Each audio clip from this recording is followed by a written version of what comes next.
सभी विद्यार्थी एक विशेष सूचना है। इस वीडियो को अगर पूरा देखेंगे तो काफ़ी एनालिसिस आपको इस वीडियो में निकलेगा। जैसे अपन कई बार होता है कि भाई 12वीं पास होने के बाद क्या करें। तो आप 12वीं पास होने के बाद अगर आर्ट्स के स्टूडेंट हो और उसमें भी आपने ज्योग्राफी सब्जेक्ट ले रखा है, या ऐसे स्टूडेंट जो बीएससी किया हुआ है और बीएससी करने के बाद आगे जाकर उनको ज्योग्राफी सब्जेक्ट का चुनाव करना है, तो पीजी वो ज्योग्राफी से भी कर सकते हैं। ये सारी प्रक्रिया पूरी होने के बाद जैसे अपन ये कोशिश करते हैं कि आप सब्जेक्ट को कैसे तैयार करें, तो आपको ये निश्चित मान के अभी से चलना होगा कि आप एनसीईआरटी बुक्स को 12th क्लास से ही बहुत अच्छा पढ़ें और उन किताबों को संभाल के रखें। और अगर आपने पिछले छठी, सातवीं, आठवीं, नवीं, 10वीं के दौरान अगर आपने सब्जेक्ट पर अच्छा ध्यान नहीं दिया है, तो कहीं से भी आप छठी, सातवीं, आठवीं की जो एनसीईआरटी किताबें हैं जो पुरानी हैं उनको आप डाउनलोड कर सकते हैं, प्रिंट करवा कर। वहाँ जो अफ्रीका महाद्वीप है, जो दक्षिण अमेरिका महाद्वीप है, जो उत्तरी अमेरिका महाद्वीप है, यूरोप महाद्वीप है, उनके बारे में जानें। क्योंकि उनके बारे में जानेंगे तभी अपन सब्जेक्ट को गहरा कर सकते हैं। जैसे मान लो क्वेश्चन आ गया कि बेनेलेक्स क्या होता है, स्कैंडिनेविया में कौन से देश शामिल होते हैं, हॉर्न ऑफ अफ्रीका में कौन से देश आते हैं, मैक्रोनेशिया कहाँ पर है, मैक्रोनेशिया में कौन कौन से द्वीप आते हैं, नॉर्थ ईस्ट जो अफ्रीका है वहाँ पर जो अजोर्स, केप वर्डे वगैरह, ये जो कैनारी आइलैंड है, ये मैक्रोनेशिया वाले कंट्री होते हैं। तो इनके बारे में आपको नॉलेज होनी चाहिए। पोलिनेशिया में कौन से आते हैं, माइक्रोनेशिया में कौन से आते हैं, मेलानेशिया में कौन से द्वीप आते हैं, क्योंकि इनकी लोकेशन पे भी क्वेश्चन होते हैं। कहाँ पर डल्फिन रिज है। तो जब आप वर्ल्ड ज्योग्राफी को पढ़ोगे तो आपकी नॉलेज बहुत अच्छी हो सकती है। फिर आप 8वीं, 9वीं, 10वीं में जैसे इंडिया का फिजियोग्राफी है, वर्ल्ड का फिजियोग्राफी है, इनका भी रिवीजन करें। ये अपने सेल्फ स्टडी के लिए है। किसी भी संस्थान में ज्वाइन करने से पहले आप अपने लेवल पर इन सारी किताबों को छठी, सातवीं, आठवीं, नवीं, 10वीं की किताबें जो है, जिसमें एसएसटी है, ज्योग्राफी है, हिस्ट्री है, पॉलिटिकल साइंस है, उनको आप अपने बिहाफ पे घर पे रिवीजन करें, स्टार बनाएं, मार्क करें, ताकि चीज़ें आपको पता चले। साथ साथ आप एटलस का भी इस्तेमाल करें। आप किसी भी संस्थान में अगर मान लो ग्रेजुएशन हो गए हैं, अब पास कोर्स से आपने ज्योग्राफी लेकर बीए किया है, या ऑनर्स ज्योग्राफी से बीए में आपने बैचलर हुए हो, तो उसके बाद जब पीजी आप ज्योग्राफी में जाओगे तो सबसे पहले ध्यान रखें आप अच्छे विश्वविद्यालय और अच्छी कॉलेज का ही चुनाव करें। उसके लिए आपकी 12th में या ग्रेजुएशन में परसेंटेज बहुत अच्छी होनी चाहिए और एंट्रेंस एग्ज़ाम आपका होता है, तभी आप अच्छी यूनिवर्सिटी में ज्वाइन होते हो। अगर आपका चुनाव अच्छी यूनिवर्सिटी में होता है तो वहाँ आपको अच्छे प्रोफेसर मिलेंगे जो आपको अच्छा गाइडेंस भी देंगे और आगे की नॉलेज भी प्रोवाइड कराएंगे। कई बार अपन पढ़ते पढ़ते कंपटीशन के चक्कर में इन चीज़ों को भूल जाते हैं कि हमें अच्छी ग्रेजुएशन में अच्छी परसेंटेज बनाकर अच्छी यूनिवर्सिटी में जाने की भी ज़रूरत है। क्योंकि जब आप यूनिवर्सिटी में जाओगे तभी हायर एजुकेशन के बारे में आपको नॉलेज मिलेगी, एक्स्ट्रा बातें पता चलेगी। जैसे मान लो कोई स्टूडेंट 12th में नवोदय विद्यालय से पढ़ता है, तो वहाँ के टीचर उसको अलग गाइडेंस देते हैं और उसकी जो नॉलेज है वो अलग तरह से बढ़ती है। उसी तरह कोई अच्छी कॉलेज में या अच्छी यूनिवर्सिटी में जहाँ एडमिशन लेता है, जहाँ रेगुलर क्लासेस होती है, तो प्रोफेसर या लेक्चरर के संपर्क में आने से उसकी नॉलेज बहुत अच्छी होती है। तो आपको ये ध्यान देने की ज़रूरत है कि चुनाव आपका वहाँ पर जाकर अच्छा हो। फिर भी कई सारे इश्यूज रहते हैं, जैसे मान लो कोई नहीं जा पा रहा है, एडमिशन नहीं हो पा रहा, परसेंटेज उसकी कम है, अब क्या करें। तो फिर आप किसी भी प्राइवेट जो कॉलेज है या आप कोटा ओपन से पीजी कर सकते हो। लेकिन सिर्फ पीजी करने से ही काम नहीं चलता है। आपको किसी अच्छे संस्थान से आप अपनी ज्योग्राफी सब्जेक्ट को जुड़ाव करके उसको पहले से अच्छे तैयार करके रखो। जैसे जयपुर में एजिमुथ ज्योग्राफी संस्थान है जो ज्योग्राफी विषय को डीपली और गहराई के साथ पढ़ाता है। लेकिन यहाँ पढ़ने के लिए स्टूडेंट को लंबा समय देने की ज़रूरत पड़ेगी, मतलब 10-11 महीने उसके पास होने चाहिए और रेगुलर सब्जेक्ट पर फोकस करने की ज़रूरत उस पर पड़ेगी।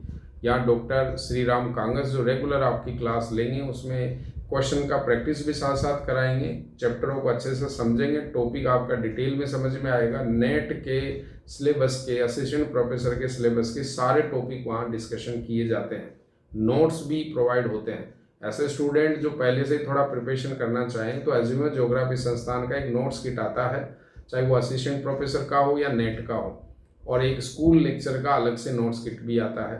इनकी कुछ प्रैक्टिस बुक भी चलती है, जैसे जलवायु विज्ञान प्रश्नोत्तर व्याख्या सहित है, विश्व भूगोल प्रश्नोत्तर व्याख्या सहित है।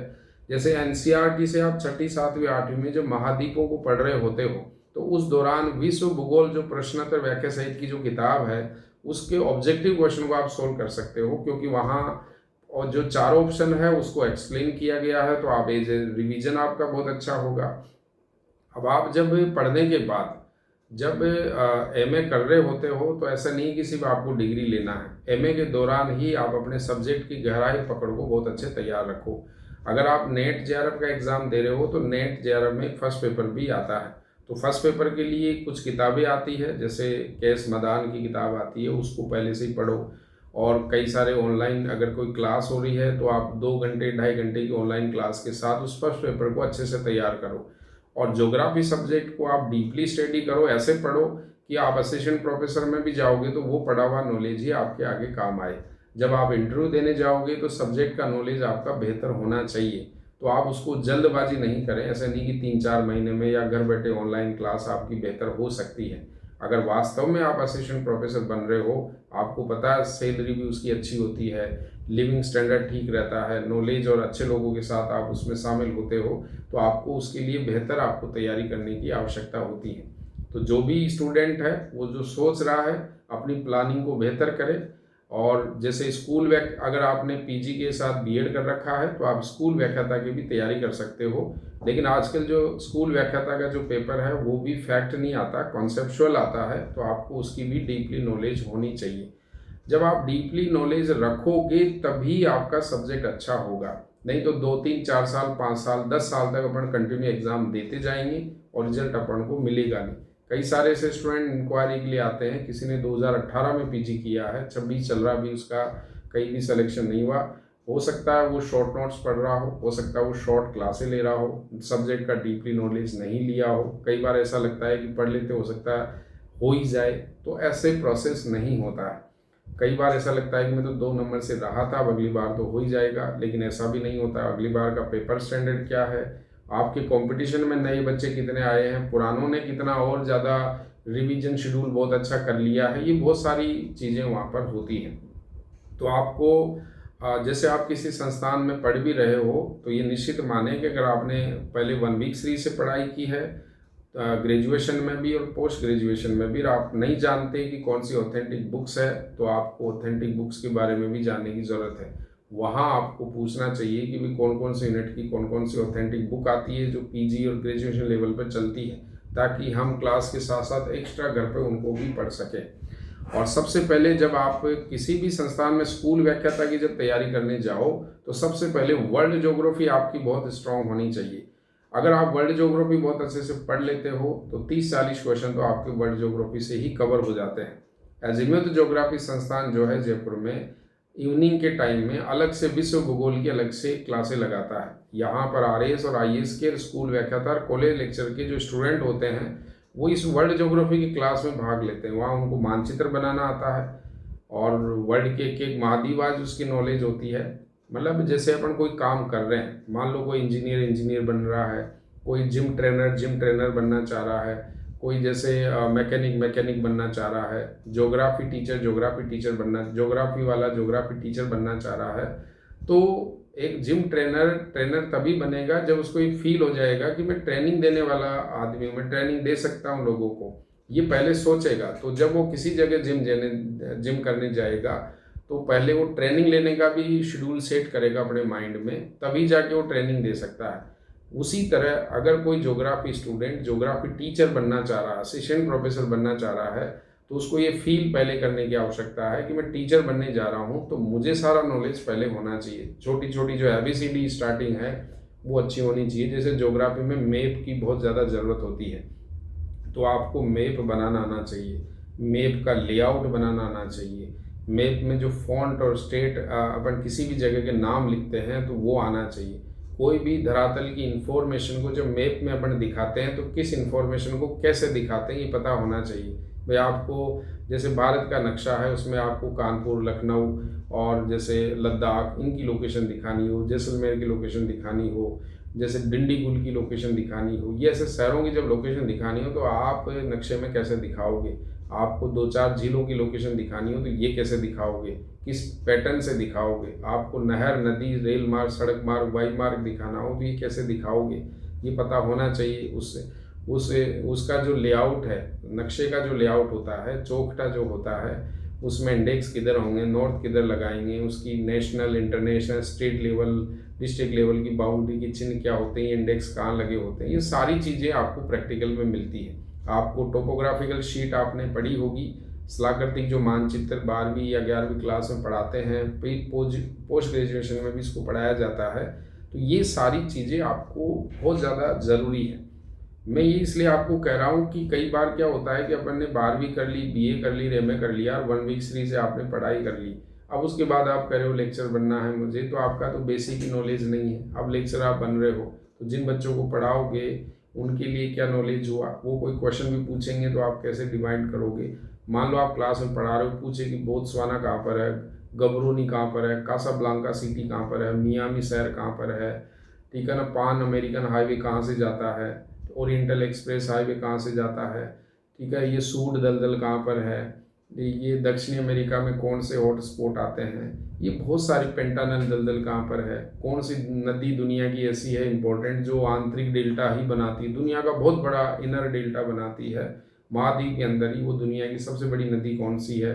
ऐसे बहुत सारे नॉलेज, अब अपन इनको रट लेंगे लेकिन लोकेशन तो नहीं पता है भाई उनकी लोकेशन कहाँ पर है, क्योंकि लोकेशन अगर आपको पता होगी तो आप हर देश की क्लाइमेट को जोड़ सकते हो। मान लो अपन बात करें कि ऑरेंज फ्री स्टेट एक राज्य है, वो कहाँ पर है, उसकी क्लाइमेट क्या हो सकती है। जैसे उत्तरी कैलिफोर्निया है, उसकी क्या जलवायु हो सकती है। अगर कोई स्टूडेंट को ये पता चल जाए कि उत्तरी कैलिफोर्निया की जलवायु ये है, तो वो बता देगा कि वहाँ कौन से फॉरेस्ट होंगे और कौन सी फसल वहाँ पर हो सकती है। जैसे मान लो एक सैक्रामेंटो वैली है, अब सैक्रामेंटो वैली घाटी जो है वो कहाँ पर है, उसकी क्या क्लाइमेट है। अगर क्लाइमेट पता होगी तो उसका कृषि प्रदेश और कृषि पैटर्न अपन बता सकते हैं, तो वहाँ के लोगों का रहन सहन और ऑक्यूपेशन भी कनेक्ट हो जाता है।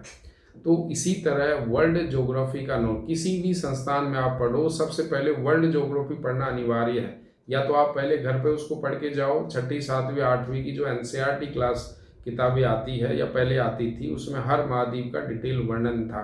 और हमारी जो यहाँ से जो अजीमुथ ज्योग्राफी की, वर्ल्ड ज्योग्राफी की किताब आती है, फिर इससे आप प्रैक्टिस कर सकते हो, बाय पोस्ट आपको मिल जाती है। ऐसी चीज़ें आपको डील करना पड़ेगा। भारत की किताब अगर आप पढ़ रहे हो, भारत को भी पढ़ रहे हो, तो भारत को भी रीजनल पढ़ो, ऐसी पुस्तक से पढ़ो जिसमें मानचित्र हो, भारत के एक एक राज्य के बारे में बेसिक नॉलेज तो आपको पता होनी चाहिए। भाई कर्नाटक कहाँ पर है, गोवा कहाँ पर है, कौन सी कोस्ट पर है, उसकी क्या क्लाइमेट हो सकती है, वो उसका क्या रिवीजन हो सकता है, कौन से पहाड़ियाँ कौन कौन सी है। अभी जैसे सेकंड ग्रेड का एग्ज़ाम हुआ था अभी इस जुलाई में, 13 जुलाई को या 12 जुलाई को, तो इसमें कई सारे ऐसे ज्योग्राफी के भारत के क्वेश्चन पूछे गए थे कि निम्नलिखित पहाड़ियों को उत्तर से दक्षिण का क्रम जमाओ। तो भारत की जैसे कुछ पहाड़ियाँ, नालकोंडा, वेलीकोंडा, जवादी, सेवराई, एरामल्लाई, नल्लामल्लाई, इस तरह के नाम आपको दिए गए थे। इससे पहले जो पटवारी का एग्ज़ाम, इसका लेबर असिस्टेंट का एग्ज़ाम हुआ था, उसमें ऐसे क्वेश्चन दिए गए थे कि ये दक्षिण अमेरिका के या उत्तरी अमेरिका के शहर हैं, इनको उत्तर से दक्षिण में जमाना है। उससे पहले जैसे कई सारे एग्ज़ाम हुए थे, उसमें पूछा था कि 4 नगर है, इन चारों नगरों में से सबसे ज़्यादा ग्रेविटेशन किस नगर का होता है। अब ग्रेविटेशन का रिलेशन अक्षांश से है, और उन नगरों का लोकेशन अगर अक्षांश से कनेक्ट हो जाएगा तो आपका उत्तर बाहर आ जाएगा। कई एग्ज़ाम में पूछा गया था कि ये जो शोभ सीमा होती है उसकी ऊंचाई में वेरिएशन होता है, तो इन 4 नगरों में से सबसे ज़्यादा ऊंचाई शोभ सीमा की कहाँ पर होगी, ये भी एक बेसिक क्वेश्चन है। एक ऐसे पूछा गया था कि ये 4 नगर हैं, जैसे भारत के 4 नगर हैं, जैसे चेन्नई है, बेंगलोर है, लखनऊ है और चंडीगढ़ है, इनमें से गर्मी में, ग्रीष्म काल में सबसे छोटी रात किस नगर की होगी, इसका रिलेशन भी अक्षांश से है। तो ये बहुत बेसिक क्वेश्चन लोकेशन से कनेक्ट होते हैं। जैसे कई बार क्वेश्चन आता है कि कोलकाता और जो कराची है, ये दोनों शहर एक ही लोकेशन पर है। कराची, कोलकाता और जो ग्वांगझाओ सिटी है चीन का, इनकी लोकेशन अगर आप देखोगे तो नियर बाय कर्क रेखा के हैं। फिर भी सबसे ज़्यादा जो सर्दी है वो ग्वांगझाओ सिटी में क्यों पड़ती है, जबकि कोस्टल वाले सिटी हैं। तो ये सारी